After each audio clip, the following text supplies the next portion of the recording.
पर्छ।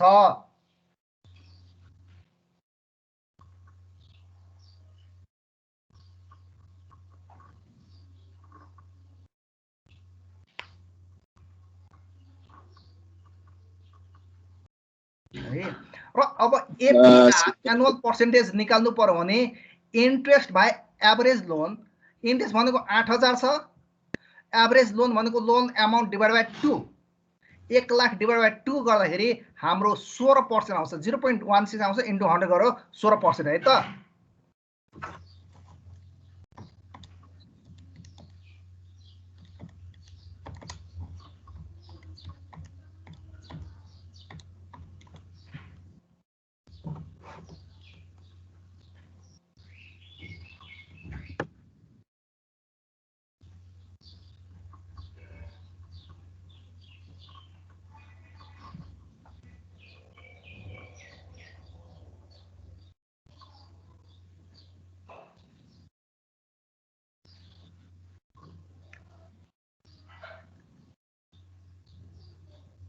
र त्यो एभरेज लोन हो? एभरेज लोन हो।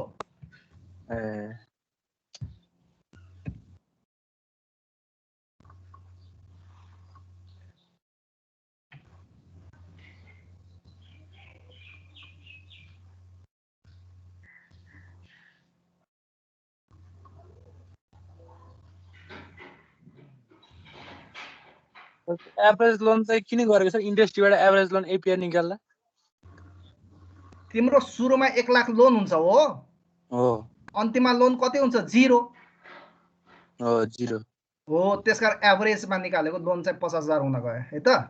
ए ल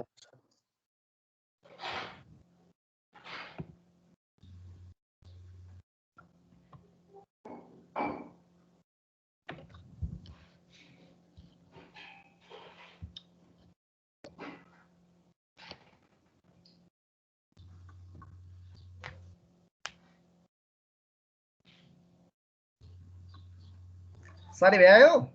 छैन सर, छैन। ठिकै छ।